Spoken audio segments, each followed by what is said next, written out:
Hey there, Sharon Horne-Ellstrom here. Welcome to day 1871 of What's She Up To Now? Buttering my bread on both sides. Something new, unless I'm making a grilled cheese sandwich or garlic butter bread from my Italian food manufacturing days. Never have heard of this expression. Shared it for Supersize Your Business today. Buttering your bread on both sides. It's been around, buttering and buttering bread. It's been around since medieval times, and talked about where it came from, what it means. It means to profit from two or more things, I say, at the same time, especially when those things don't seem compatible, or they seem contradictory or incompatible, right? It doesn't really necessarily make sense. So I gave some examples of how I've done that, and I think that when you're building and growing and supersizing your business, you want to be looking for ways to do this, right? We want to find multiple streams of income for our business. We want to find ways to get paid for doing in creating work. It's called residual income. We create something once, a process, a procedure, a book, a piece of art, etc., one time, and we can get paid for it over and over and over again. We can get residual income off of that piece of work, and that's why we do licensing and franchising and all kinds of things I didn't even remember to talk about today. But the example I gave was throughout my corporate career, in addition to having a great job in corporate America, I had businesses on the side of my own, different businesses in different industries. Never in my corporate career did I not have a business on the side. It's a big difference between having a business on the side and a second job. But having two jobs might be another example of buttering your bread on both sides. Working during the day at one thing and then moonlighting or having another job. None of my businesses were related to the work I was doing in corporate America, with the exception of quality and I worked in the quality function primarily throughout my corporate career after I got my engineering degree. Mostly I did engineering projects that were quality related, and I was in quality management throughout that tenure, that over 25 years plus in corporate America.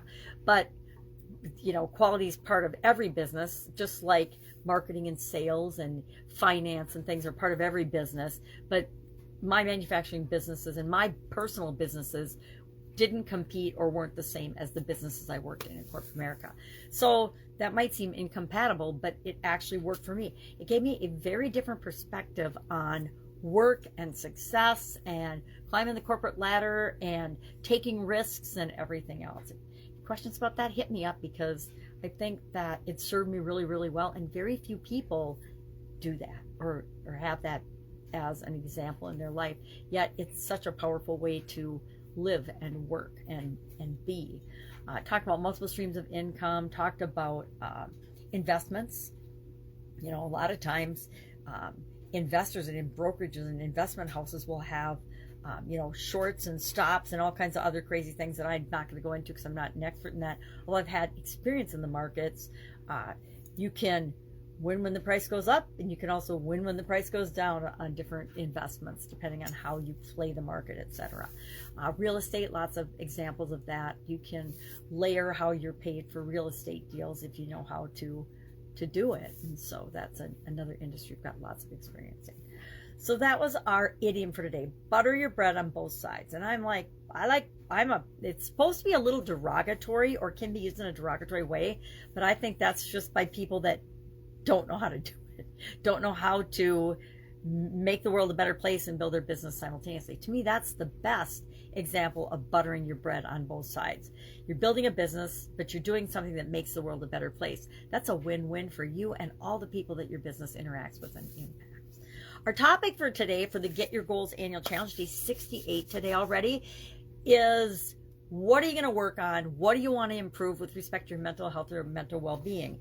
You need to figure out what you want to work on, because starting tomorrow, we are going to hop into the SOAP framework, and we are going to soap up an area of our mental health, our mental well-being, as part of this year's challenge. So for the next 4 days, we'll go over the S, the O, the A, and the P. But before we can do that, we have to pick, what do we want to improve? What are we going to work on? And I haven't picked mine yet. I think it might be something to do with, positive thinking or possibility mindset. Not that I don't have those, but I always want to be improving those and making sure that they're a part of my life. So I, like everybody else, will pick an area to improve, and I will share that tomorrow. And I usually use the area I'm working on to go through the tool that I'm sharing for the S, the O, the A, and the P. And so I'll do that starting tomorrow. And I don't know what tool I'm going to use yet. I haven't decided, because I don't know what area I'm going to work on yet. Usually I pick an area, and then a tool that I've got in my toolbox lends itself or just says, yeah, this is the right tool. Not always, but usually. And normally, if I have more time to plan and prepare, then it does. Today is one of those days where I got behind the 8 ball in that I went to bed last night late, and I did not have my idiom picked out for today.